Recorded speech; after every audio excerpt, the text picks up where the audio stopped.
Stop comparing yourself to others. You could be the most beautiful rose in the garden, and some jerk could still say they prefer daisies. All right, thanks for coming to my TED Talk. Peace out.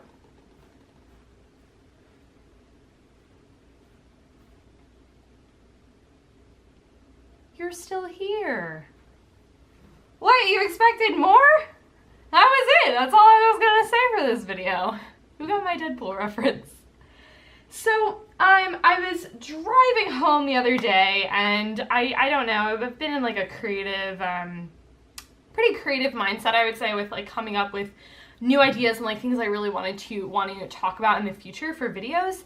And this quote came up. This is a Halsey quote that I started with. Halsey? I feel like I can never say that quote at the beginning, and I've always really liked that quote. And it kind of has been coming up in like a couple of different situations, and I wanted to talk about it. And the first thing I want to talk about is work. And I promise this will relate to magic, but work is really just like my life. For those who don't know, I work at a charter school.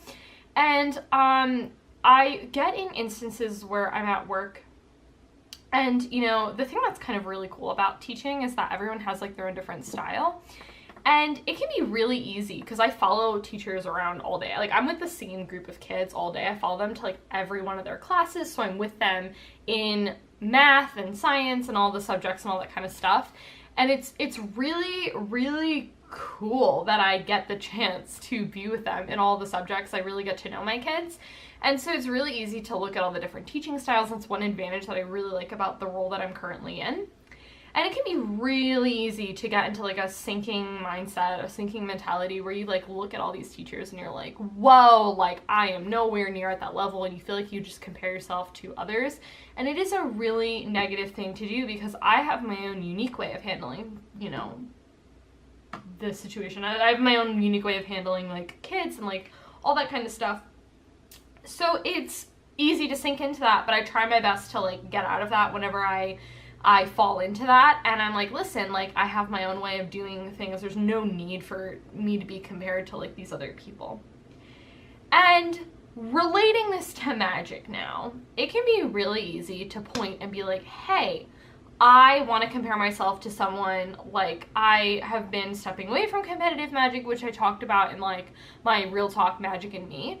And it can be easy though, if I were someone who was really, really into competitive magic, it could be really easy to be like, oh my gosh, why have I not won a GP yet, or like all that kind of stuff. And like, I just think that mindset is super negative and just a waste of time, because in the reality, it's not fair a lot of times that you don't know how much work and how much effort that person puts into magic. And that's kind of like the weird thing. And like, I was in a conversation with John Martin yesterday at Mage's Sanctum, and like, didn't intend for this conversation to happen, but it was a really, really cool talk that we had. And we were just like talking about, you know, like they had just come back from like the Pro Tour, and they were talking about like he was talking about like his experience there and stuff. And it was just like a really cool conversation. And we were talking about like how pro players, you know, a lot of people can like, if you're not there yet, you can compare yourself to like pro players, and it's just like, you have to understand that a lot of pro players spend all of their time playing Magic. And if you're someone who has a full-time job and that's just not a realistic thing for you, like, you need to stop comparing yourself to that person, because like, they can dedicate like 18 hours of their day to Magic and you can't, because you work and you have a family and you do all these other types of things.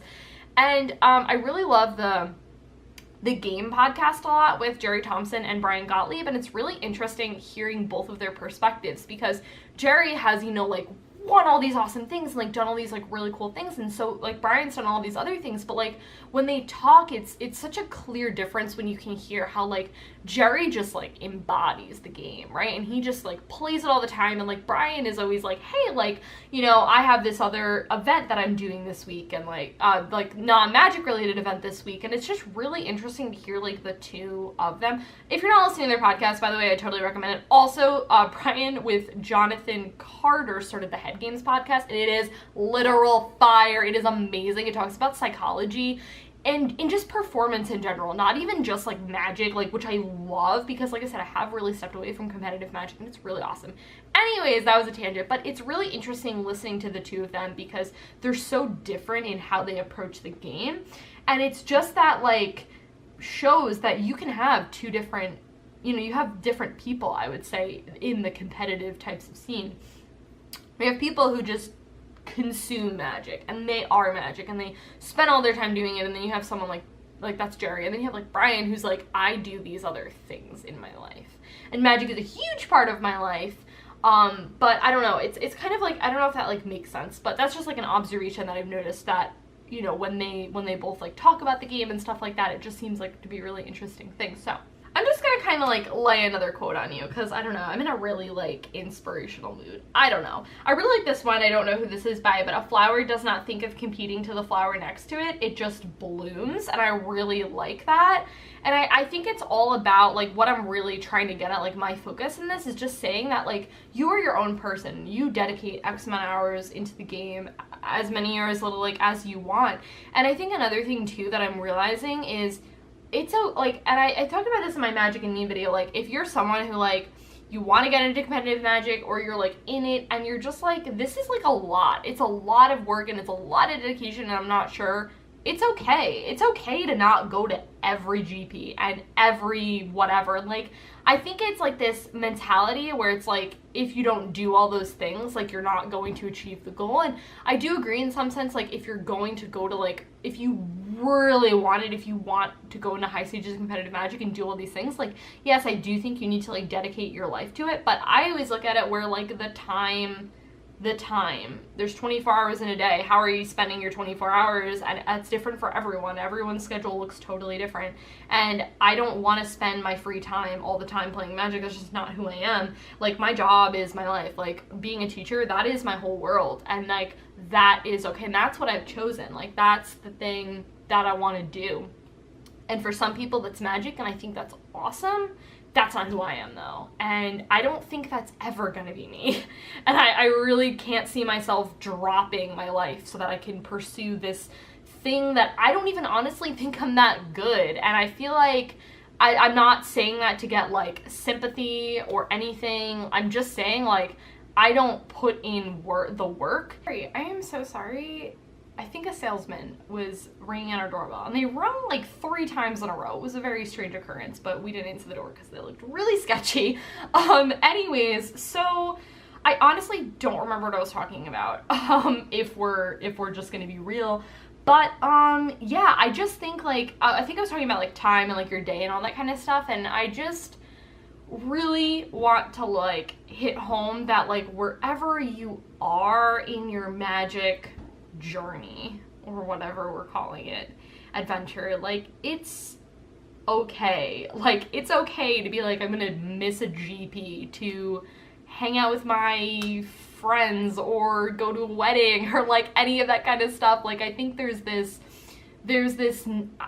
it's like a consuming like mentality, honestly. And like I when like John and I were talking, like the way he was describing how he is at Magic right now, and I was like, and I told him, I was like, it sounds like it's like a chore for you right now, and Magic should not feel that way. And I think that's one thing about competitive Magic that I get impressions from, and I get the vibes from, is like all these things feel like tasks and like to-dos, and like I don't want to feel like playing Magic like with, or Moto, or watching Magic, like I don't want that to feel like, oh my gosh, I just like don't want to do this thing. It's like I work all day and then I want to relax, and I don't want to do stuff that I don't want to do. I want to remember those times. I've kind of gotten into like a sort of I'm in like a huge video game mood right now, I would say. I'm if you're not following me on Twitter, Kingdom Hearts is my favorite video game series, and it is like bomb.com. Oh my god, I love it. If you haven't played it, you really need to. It is like the best video game series, and a lot of people look at it and they're like, this is silly, why are there Disney characters and Final Fantasy characters? But like, the game's fire. Like, it just works. I can't explain it. It's great. So anyways, I'm prepping myself for 3, so like we're playing through them. I just finished 1, and so many feels, and I played through it before. This is like my 3rd time playing through it. I think I played through it once, and then I played through part of it, and then I got really mad at Atlantica because that world makes me furious. that's a separate issue. Anyways, and then I played through part of it, and then, even though it's an optional world, I didn't realize it, so it's stupid that I played through it. Anyways, now we're going through and we're watching, which one are we watching right now? Chain of Memories. We're watching that one in cutscene form because you can play it, but it's cards and it's stupid. Anyways, it's still the best video game series ever. It's just, there's minor hiccups.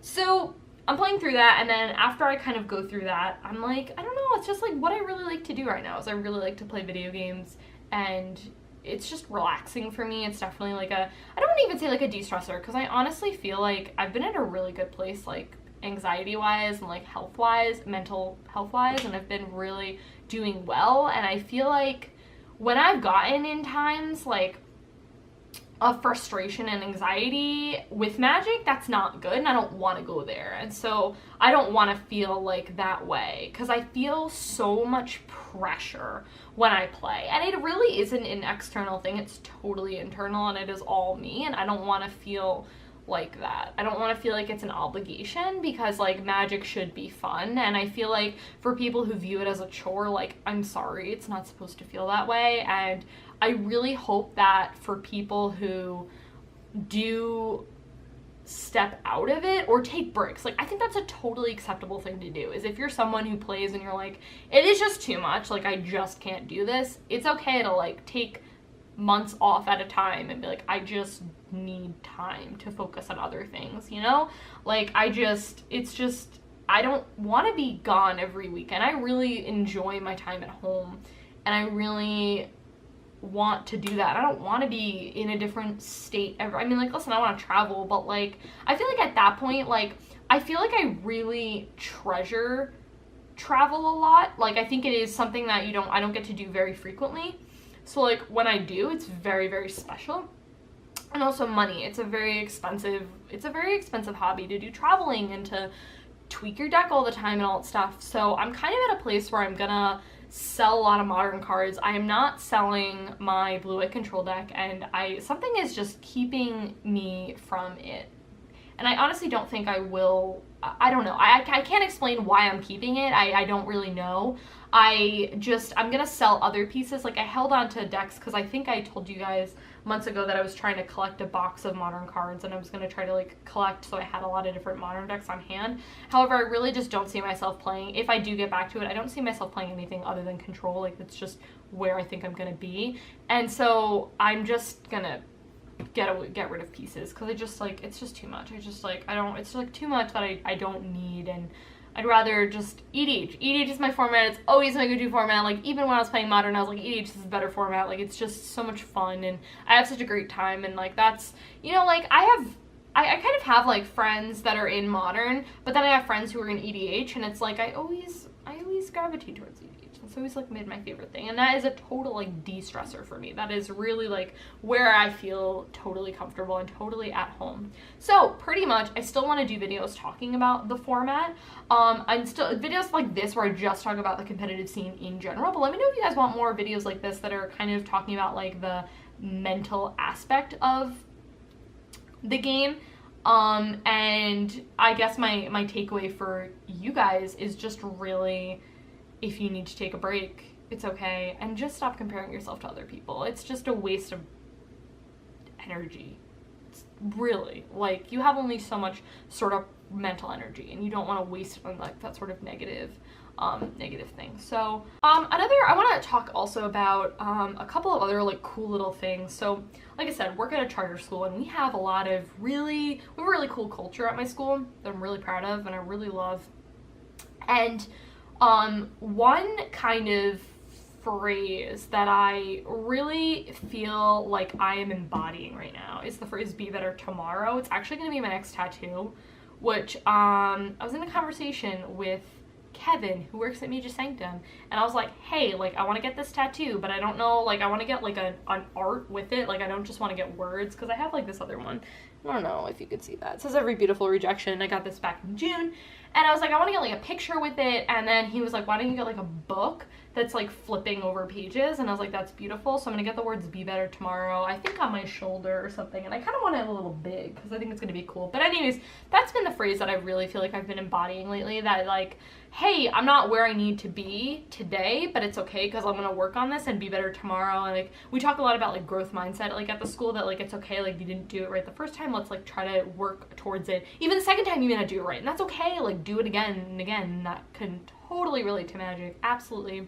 Another thing too that I keep telling my kids is you're so much better than that. That's another phrase that I really like to tell them. Like when my kids make mistakes, because they're in 7th grade and of course they're gonna do silly things, I'm like, I'll like sit down and I'll like talk to them and I'll be like, hey, like what's going on? And we'll like talk about the issue. And I was like, all right, cool. Like you're so much better than like that mistake that you just made.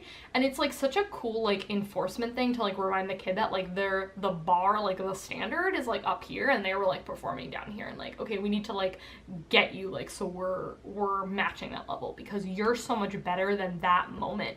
We did this really cool professional development called Kids Are Not Their Mistakes, and it was really amazing. It like talked all about how we all do dumb things, and so it's like when our kids make those mistakes, it's like I did, and it's like that cliche, right? Like I did the same thing when I was a kid, so like why am I judging this kid so harshly because like they made a mistake, and like it happens and everyone makes mistakes. So I get all of those, I think, pretty obviously tie to magic, and how like we all do stupid things, we all make misplays, and it's like we shouldn't be judged for that moment, that game where we were like, oh my gosh, like I totally made a mistake, and that's like okay. And also too that, you know, if you make mistakes, you're better than it, and like you were not at your best in that moment, and that's okay. And then also like maximizing how can we be the best version of ourselves, how can we get there, like mentally, physically, what can we do to get there? I ask that all the time, like just to, the conversation is not like, again, if a kid does something behaviorally, it's not like a one-sided conversation, it's like I'm working with them, like okay, like what can we do to, like what can I do for you and what can you do to make yourself better? Like what do you need from me and what can you do to help yourself in those instances? And I think asking yourself those questions are really good. Like what can I do to get myself better? What kind of things can I do? But then also like sustainability wise, like what can you do to make sure you're not burning yourself out? And I think that's a really important thing that I think, like when John and I were talking, it sounds like he's just burnt out, like, and you don't want to get there. You don't want to be at the point where you're just